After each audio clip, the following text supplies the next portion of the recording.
था improvement in food resources. बढ़ती हुई डिमांड को पूरा करने के लिए, फूड की डिमांड को पूरा करने के लिए there are various strategies which need to be adopted to enhance the food production. पौधों, प्लांट्स, क्रॉप्स और एनिमल्स का प्रोडक्शन बढ़ाने के लिए मैंने आपको वो सारे प्रोसीजर्स बता दिए थे। थोड़ा सा इसका वो करा देता हूँ, ब्रश अप कर देते हैं, फिर उसके बाद ब्रीफली में उसको बताकर फिर उसके बाद न्यू चैप्टर स्टार्ट करेंगे। पहले बात तो आपको मैंने बताई थी क्रॉप प्रोडक्शन के बारे में। क्रॉप प्रोडक्शन, जो फूड प्रोडक्शन हम करते आए हैं, किसान करते हैं, तो जो अनाज है, कुछ क्रॉप्स जो होती हैं वो चारे के लिए वो उगाते हैं, कुछ क्रॉप्स जो होती हैं उसको खाने के लिए हम उगाते हैं, कुछ को स्पाइसेस के लिए, कुछ को अलग अलग कामों के लिए हम ग्रो करते हैं। मैंने आपको बताया था जो क्रॉप्स होती हैं, जो फसलें होती हैं, उनके अंदर प्रोडक्टिविटी जो होगी, उनकी जो क्रॉप प्रोडक्शन होगा, ग्रोथ होगी, वो डिपेंड करती है लाइट के ऊपर। लाइट, कुछ पौधों को कम ड्यूरेशन की लाइट चाहिए होती है, कुछ को ज्यादा ड्यूरेशन की लाइट चाहिए होती है। इसलिए मैंने आपसे कहा था समर्स में कुछ वेजिटेबल्स और फ्रूट्स समर्स में आपको मिलते हैं, कुछ विंटर्स में मिलते हैं, वो लाइट की ड्यूरेशन है।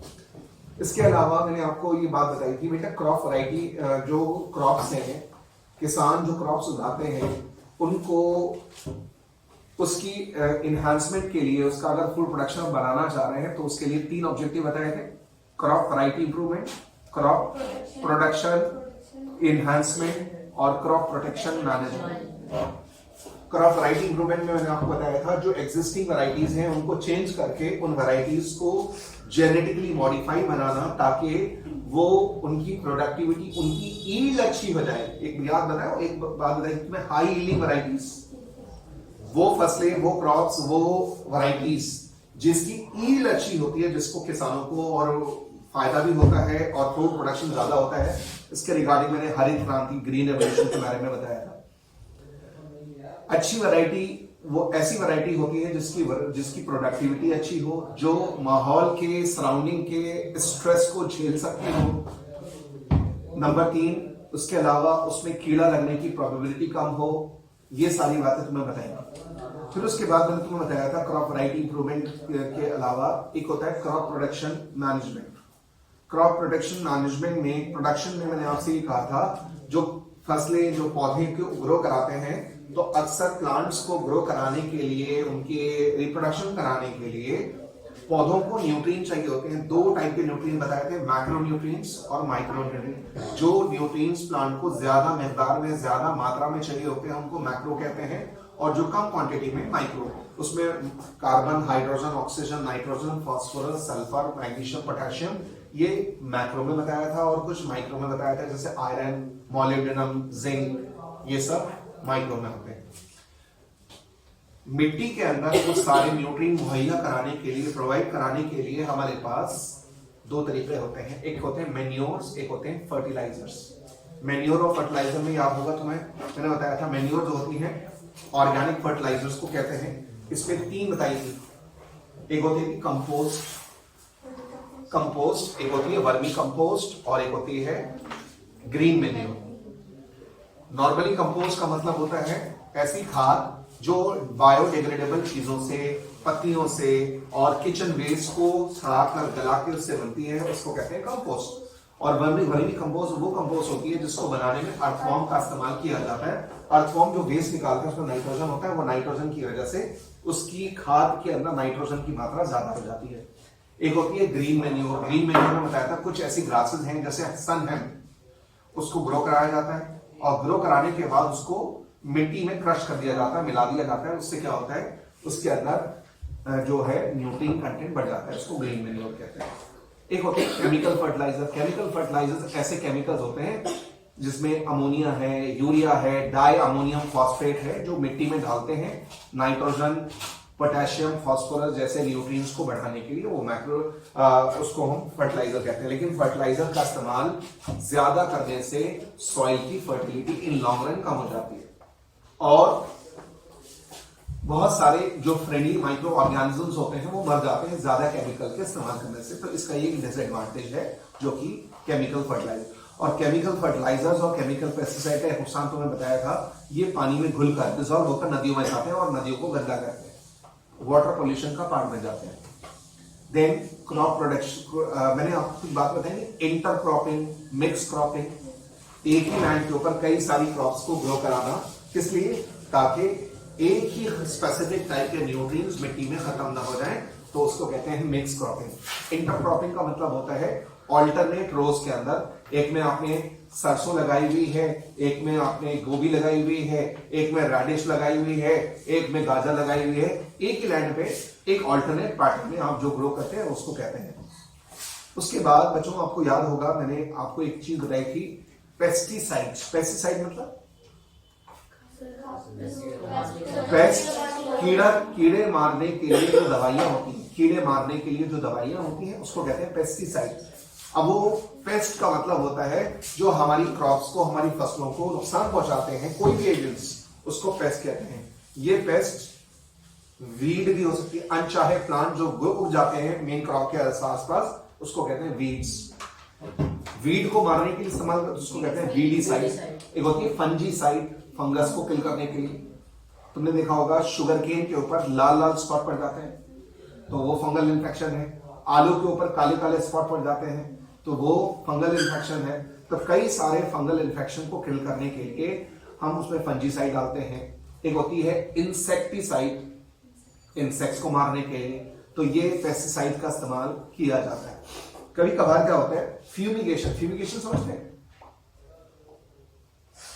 जैसे आपने देखा होगा घरों में फॉगिंग होती है, जहां पे गोडाउन्स में जहां पर अनाज रखा जाता है वहां पर फंगस ना लगे, वहां पर चूहे ग्रो ना हो जाएं, तो वहां पर टाइम टू टाइम फ्यूमिगेशन, दवाइयों का छिड़काव किया जाता है ताकि वहां पे जो पेस्ट अगर लग रहा है या कोई इंसेक्ट है तो वो मर जाए उसकी वजह से, तो उसके लिए फ्यूमिगेशन किया जाता है।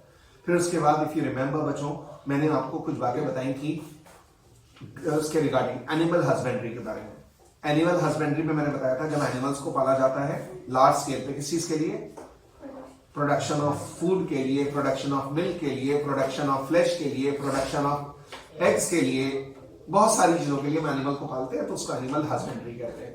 इस एनिमल हस्बेंड्री में मैंने आपको पहले डेयरी फार्मिंग बताया था। डेयरी फार्मिंग एक ऐसी प्रैक्टिस है जहां पर हम एनिमल्स को, लाइव स्टॉक कैटल को पालते हैं for production of milk. Milk की प्रोडक्टिविटी को बढ़ाने के लिए और मिल्क प्रोडक्ट्स जैसे उसमें चीज है, बटर है, पनीर है, इन चीजों को प्रोडक्टिविटी बढ़ाने के लिए इसको कहते हैं डेयरी फार्मिंग। और डेयरी फार्मिंग करने के लिए मैंने कहा था एक होता है डेयरी फार्म मैनेजमेंट। अगर डेयरी फार्म मैनेजमेंट तो उसमें अच्छी क्वालिटी, आपको ऐसे डेयरी फार्म ऐसी जगह बनाने होंगे जहां पर ऑप्टिमम क्लाइमेटिक कंडीशंस हो। दूसरी बात, जहां पर अच्छी क्वालिटी की हाई यील्डिंग वैरायटीज की काउज एंड बफलोज और कैटल को रखा जाए। नंबर 3, उन एनिमल को अच्छी क्वालिटी का फॉडर दिया जाए। नंबर 5, उनके अंदर टाइम टू टाइम वैक्सीनेशन किया जाए। नंबर 6, मैनुअल मिल्किंग अवॉइड की जाए, उनकी प्रॉपर सही तरीके से देखभाल की जाए और हाइजीन का ध्यान रखा जाए और प्रॉपर तरीके से उनके मिल्क प्रोडक्ट्स को प्रोसेस किया जाए। ये सारा डेयरी फार्मिंग में होता है। उसके लिए मैंने आपको कुछ नाम बताए थे वैरायटीज के, मर्रा, साहिवाल, मेहसाना, सूरती, रेड सिंधी, करण स्विस। ये वो वैरायटीज हैं जिनको एनिमल ब्रीडर जो हैं क्रॉस करा के उनकी प्रोडक्टिविटी को एनहांस करते हैं। फिर उसके बाद याद होगा आपको पोल्ट्री फार्मिंग। पोल्ट्री फार्मिंग में हम किस लिए बर्ड्स को ग्रो कराते हैं, बर्ड्स का प्रोडक्शन बढ़ाते हैं, किस मकसद के लिए? एग्स के लिए और चिकन के लिए।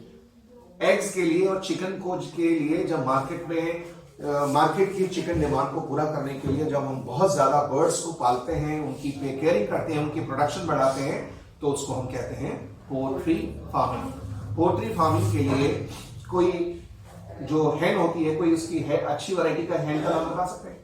Aseel blue leghorn. हाँ, असील ब्लू लेगहॉर्न का नाम बताया था, जो इंडिया की अच्छी एक ऐसी बर्ड का नाम बता सकते हैं हैन जो अंडे देती हो ब्लैक कलर के हो? किसी को पता है? ब्लैक कलर के अंडे कोई हैन ऐसी है? बताओ।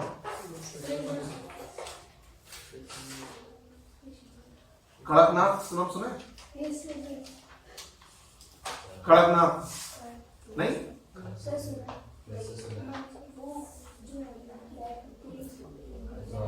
जो हैन होती है वो बिल्कुल ब्लैक होती है और अंडे भी उनके ग्रेइश होते हैं, ग्रेइश और ग्रे ब्लैक। उसकी बड़ी डिमांड है इंडिया के अंदर, बहुत महंगी ब्रीड है वो।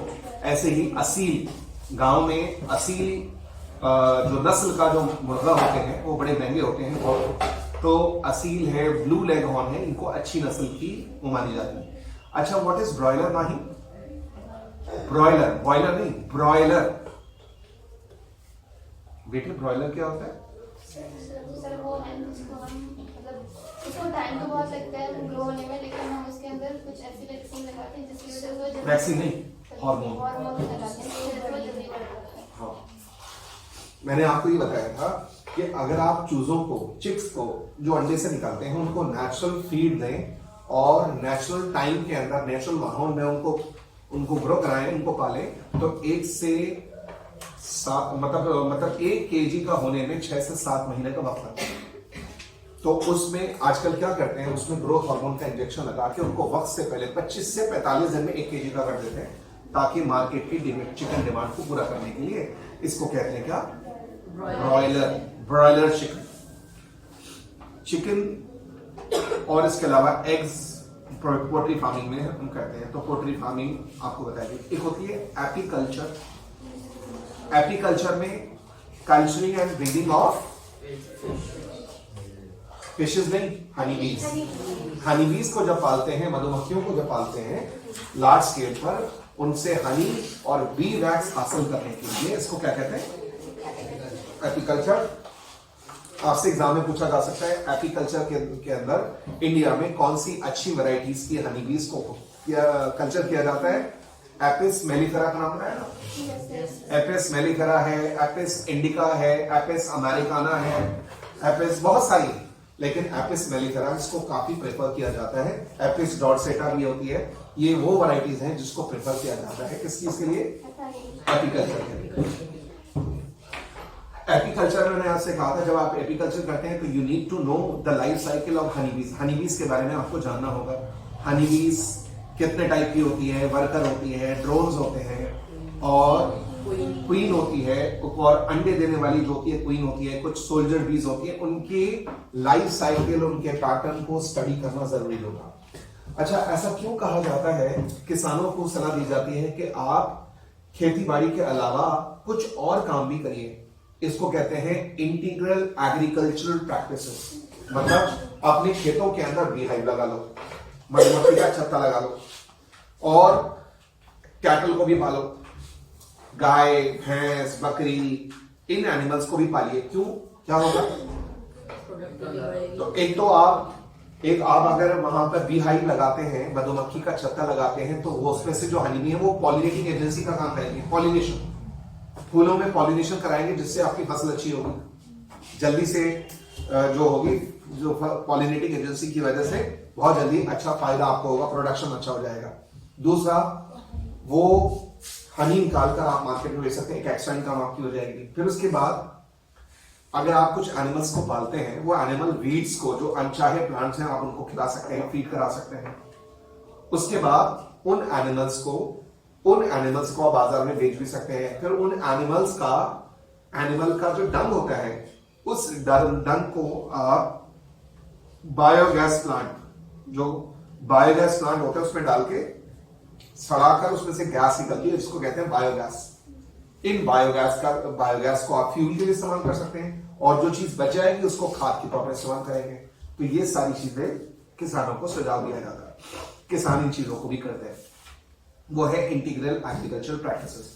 बेटा एक वर्ड बताया था, पिसिकल्चर, फिशेस के लिए। एक होता है मोनोकल्चर। मतलब बेटा मोनोकल्चर मतलब, मोनो मतलब सिंगल, वन। जब आप एक फिश फार्म में एक ही टाइप की, मतलब एक फार्म के अंदर एक ही जैसी मछलियां, सिर्फ एक ही टाइप की नस्ल की मछलियां आपने डाली हुई है, तो उसको कहते हैं मोनोकल्चर। जैसे आपको याद होगा लैबियोरोहिटा, रोहू, कतला एक फिश का नाम है। एक नाम सुना होगा पॉम्फ्रेट। एक होती फिश होती है कैटफिश, कैटफिश होती है। एक होती है मीस का सिंघाड़ा जिसे कहते हैं, सैल्मन है, बहुत सारी ऐसी। तो अगर आप अगर आप इधर देखो, बहुत सारी फिशेस को एक जगह पालते हैं तो उसको कहते हैं पॉलीकल्चर या कंपोजिट कल्चर। और अगर एक ही मछली को आप पाल रहे हैं तो मोनोकल्चर। कई बार ऐसा होता है कुछ मछलियां जो होती है ना, बहुत सारी मछलियों को हम एक साथ नहीं पाल सकते। देखो जैसे एक फिश का नाम बताऊं आपको, अफ्रीकन कैटफिश। नाम सुना? अफ्रीकन कैटफिश एक ऐसी एलियन स्पीशी की फिश है जिसको जब लाया गया हमारे तालाबों में, हमारी नदियों के अंदर, जब उसको डाला गया जहां पे पिसिकल्चर करते थे, तो उसके इंट्रोडक्शन से हुआ क्या कि जो एग्जिस्टिंग वहां की जो मछलियां थी वो खत्म हो गई, यानी वो उन्होंने इसको खाना शुरू कर दिया। एक नाम सुना है बॉम्बे डक? बॉम्बे डक किसका नाम होगा? बॉम्बे डक फिश का नाम। Bombay duck is a name of a fish. आप डाइवर्सिटी वाला चैप्टर जब हम अगर करते हैं तो उसमें आपको बताऊंगा कुछ चीजें, कुछ नाम ऐसे होते हैं जो आपको मिसगाइड करते हैं। जैसे एक नाम सुना होगा sea horse. Sea horse is not a horse, it's a fish. एक नाम सुना होगा सिल्वर फिश। सिल्वर फिश जानते हो? It's not a fish. Silver fish एक कीड़ा होता है जो आपके स्वेटर में, आपके वुलन के अंदर पैदा हो जाते हैं। जब आप विंटर्स के कपड़ों को रख लेते हैं तो छोटे छोटे इंसेक्ट्स वुलन कपड़ों में आ जाते हैं, उसको कहते हैं सिल्वर फिश। हाँ बेटी जी, वुल को खराब कर देते हैं, वुल के अंदर उसमें होल्स क्रिएट कर देते हैं। एनीवेज, तो बहरहाल कई सारी ऐसी स्पीशीज होती हैं जिसको लाकर वहां के इकोसिस्टम को वो डिस्टर्ब करती है, नुकसान पहुंचाती है। तो अच्छा, एक होता है मोनोकल्चर, एक होता है पॉलीकल्चर, बहुत सारी। एक होता है बच्चों एक्वाकल्चर, एक होती है फिजिकल, एक होता है एक्वाकल्चर। एक्वाकल्चर का मतलब होता है एक ऐसी प्रैक्टिस जहां पर पानी में रहने वाली फिशेस, एक लॉबस्टर्स, क्रैब्स, प्रॉन्स, कई सारे एनिमल्स को एक साथ हम पालते हैं, उसको कहते हैं क्या? एक्वाकल्चर।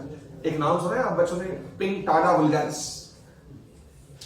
जिसको इंग्लिश में कहते हैं पर्ल ऑयस्टर, जिसमें से सीप, जिसमें मोती निकलता है, सच्चे मोती जो निकलते हैं, पर्ल्स, तो वो एनिमल्स को कहते हैं पर्ल ऑयस्टर। कुछ लोग उसको भी पालते हैं, कुछ लोग उसको भी पालते हैं बच्चों, ऑक्टोपस, डेविल फिश, ऑक्टोपस को भी पालते हैं। अच्छा ये बताएं आप लोग, फुटबॉल देखते हैं आप लोग? Yes. अभी फीफा वर्ल्ड कप के बारे में आप लोगों को पता भी होगा। इससे पहले कई साल पहले एक वर्ल्ड कप हुआ था, फीफा वर्ल्ड कप।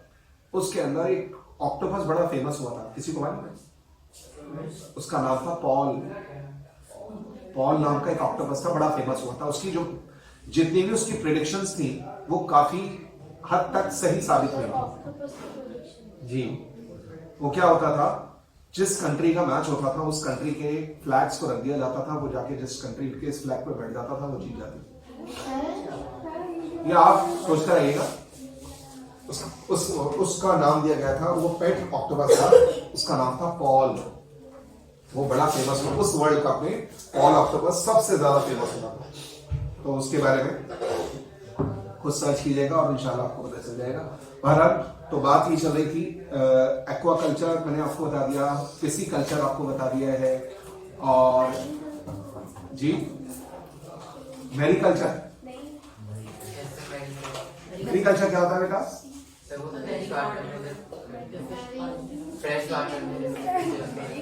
कुछ फिशेस होती हैं जो फ्रेश वाटर की होती हैं, कुछ होती हैं मरीन, कुछ समुद्र की फिशेस अलग होती हैं। और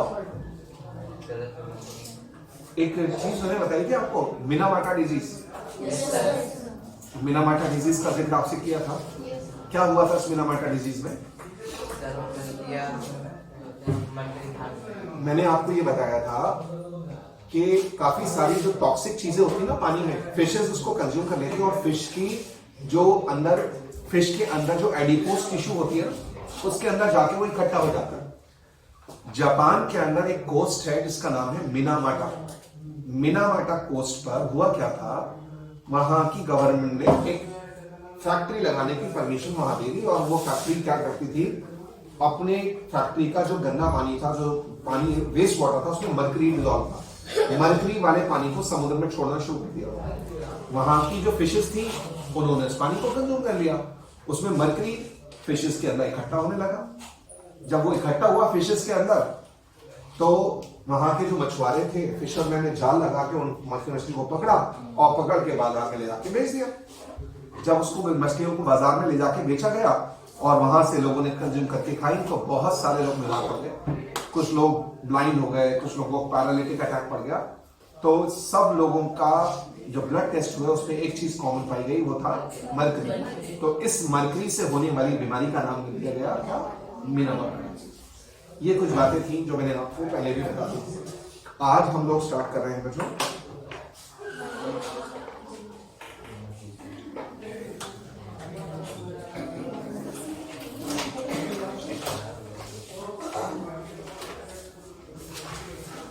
Why do we fall ill? As the name it suggests, आप और हम बीमार क्यों पड़ते हैं? Why do we fall ill? तो इसको समझने के लिए सबसे पहले हमें समझना होगा किसके बारे में? सबसे पहले हमें समझना होगा हेल्थ के बारे में। हेल्थ क्या है? हेल्थ के बारे में अलग अलग तासुरात, अलग अलग लोगों के व्यूज होते हैं। माहिन, अगर मैं आपसे पूछूं यूसुफ, मुझे बता से हेल्थ को आप डिफाइन करें तो कैसे करें? जी बेटे। अच्छा, देखें, नॉर्मली लोग समझते हैं अगर आप दिखने में फिजिकली हेल्दी हैं तो आप हेल्दी हैं। आप दिखने में आपके अंदर कोई सारे ऑर्गन्स आपके ठीक ठाक सही सलामत हैं और उस वक्त में लोग समझते हैं हेल्थ। लेकिन WHO ने कहा है, WHO की डेफिनेशन के मुताबिक health is defined as the state of complete physical, mental and social wellbeing. मतलब क्या? अगर आप हर एतबार से फिट हैं तो आप हेल्दी हैं और आपके अंदर सेहत है। अब ये फिजिकल, इधर देखें, फिजिकली फिट हो सकता है। आप फिजिकली फिट तो हैं, दिखने में मोटे ताजे आप लगते हैं, दिखने में स्वस्थ लगते हैं, सेहतमंद लगते हैं, लेकिन आपको कई टाइप के फोबियाज हैं। फोबियाज, एग्जाम के टाइम पे आप एग्जाम के एक दिन पहले आप बीमार हो जाते हैं, बुखार आ जाता है, डर लगने लगता है, रात में डरावने सपने और ख्वाब आने लगते हैं, बुखार आ जाता है और उसकी वजह से एग्जाम आपका स्किप हो जाता है, या एग्जाम के अंदर आपको परेशानी होती है, तो ये फोबिया है, एग्जामिनेशन फोबिया। अलग अलग टाइप के फोबियाज हो सकते हैं। एक होते हैं जीनोफोबिया। जीनोफोबिया कहते हैं अकेलेपन से डर लगना। एक होता है थैनेटोफोबिया। थैनेटोफोबिया का मतलब होता है fear from death, fear of death, मौत से डर लगना। एक इसका उल्टा देखो, दो टाइप की प्रॉब्लम होती है, एक होती है फोबिया, एक होता है फीलिया। फीलिया का मतलब होता है किसी चीज से प्यार हो जाना। इधर देखो, किसी चीज से, जैसे फोबिया होता है फियर फ्रॉम समथिंग, और इसी तरह से उसका उल्टा होता है फीलिया, PHILIA। एक टर्म लिखना जो वीर बच्चों को पता होगा,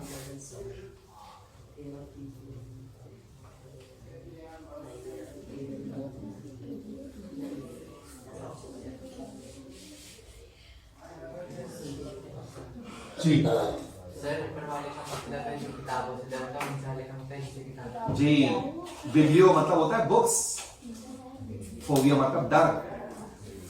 कई सारे बच्चों को ये दिक्कत आती है, phobia, fear from books, books देख के डर लगना। और इसका उल्टा है bibliophilia, you fall in love with your books. आपको किताबों से प्यार हो जाए, आपको हर time you want to consult the books, books become your best friend. इस कंडीशन को बिब्लियोफिलिया कहते हैं, जिसको आम जमाने कहते हैं किताबी कीड़ा। जो उर्दू में टर्म आपने सुना होगा, एक मुहावरा सुना होगा, तो दैट्स अ बिब्लियोफिलिया। ऐसे ही एक होता है थैनेटोफोबिया और एक होता है थैनेटोफिलिया। मतलब थैनेटो का मतलब होता है डेथ, डेथ से डर लगना, और एक उसका उल्टा होता है थैनेटोफिलिया, डेथ से प्यार हो जाना। एक पर्सन, हाँ, सुसाइड फोबिया भी होता है ना, फन से लगता है। अलग लगता है कि फोबियाज हो सकते हैं। इधर देखो, अगर आप देखने में हेल्दी हैं, अगर आप देखने में हेल्दी हैं लेकिन आपको बात बात पर गुस्सा आ रहा है, आप बात बात पे शॉर्ट टेम्पर हो जाते हैं, चिल्लाना शुरू कर देते हैं, तो इसका मतलब आपको छोटी छोटी बातों पर रोना आने लगता है, छोटी छोटी बातों पर गुस्सा आने लगता है। ये सारी बातें मेंटल इलनेस की तरफ इशारा कर रही हैं कि आप फिजिकली तो हेल्दी हैं लेकिन मेंटल इलनेस का शिकार है। मेरी बात समझ आ रही है? तो एक पर्सन हो सकता है फिजिकली फिट हो, जरूरी नहीं हो वो मेंटल फिट भी हो, मेंटली फिट हो जरूरी नहीं। अगर आप बात बात पे गुस्सा आ जाता है, बात छोटी छोटी बातों को, छोटे छोटे इमोशन को आप अपने ऊपर हावी कर लेते हैं, छोटी सी बात कहने पर इतना ओवर सेंसिटिव हो जाते हैं कि उसकी वजह से आपकी तबीयत खराब हो जाती है, आप उस पर सोचते सोचते सुबह शाम उसके बारे में सोच रहे हैं, ये मेंटल इलनेस की तरफ इशारा है। तो WHO कहता है कि हेल्थ एक ऐसी स्टेट को कहते हैं, it's is defined the state of complete physical, mental, social wellbeing. हर एतबार से आप फिट हैं तो आप एक हेल्दी इंसान हैं, आप सेहतमंद इंसान हैं, और कोई भी चीज आपके अंदर मिसिंग है तो आप हेल्दी नहीं हैं। फॉर एग्जाम्पल, आपने देखा होगा कुछ बच्चे हैं फिजिकली हेल्दी हैं, मेंटली भी कोई परेशानी नहीं है, लेकिन एक्स्ट्रा ऑर्डिनरी शाय है, शर्मीले हैं, और किसी से बात करना पसंद नहीं है, टीचर से अपनी प्रॉब्लम्स नहीं बताते हैं, स्कूल के अंदर कटे कटे रहते हैं, कोई दोस्त नहीं है, टीचर से बात करना पसंद नहीं है, किसी बच्चे से आज तक क्लास में उस बच्चे की आवाज किसी ने नहीं सुनी है, घर में भी अलग रहना, अलग कमरे में रहना पसंद करता है वो बच्चा, तो हम कहेंगे वो इंसान सोशली बीमार है, सोशल गैदरिंग में नहीं जाता, किसी फंक्शन में पार्टिसिपेट नहीं करता, किसी घर की फैमिली गैदरिंग होती है, कोई शादी है, कोई फंक्शन है, उसमें भी नहीं जाता, उसको अकेले रहना पसंद है, तो इसका मतलब वो कहीं ना कहीं बीमार है। he or she needs a treatment। बात समझ आ रही है? तो मेरे बच्चों, अगर सारे एस्पेक्ट, सारे पैरामीटर्स आपकी बॉडी में अप टू द मार्क है तो आप हेल्दी हैं, और अगर कोई भी parameter up to the mark नहीं है तो you can't be called a healthy person. अब पहले फिजिकल फिटनेस की बात करें। फिजिकल फिटनेस की अगर बात करें तो आपको मैं बताऊं कि हम में से कोई इंसान इस डेफिनेशन में फिट नहीं होता। खास तौर पे the people living in Delhi usually don't fit in this definition जो WHO की। क्यों?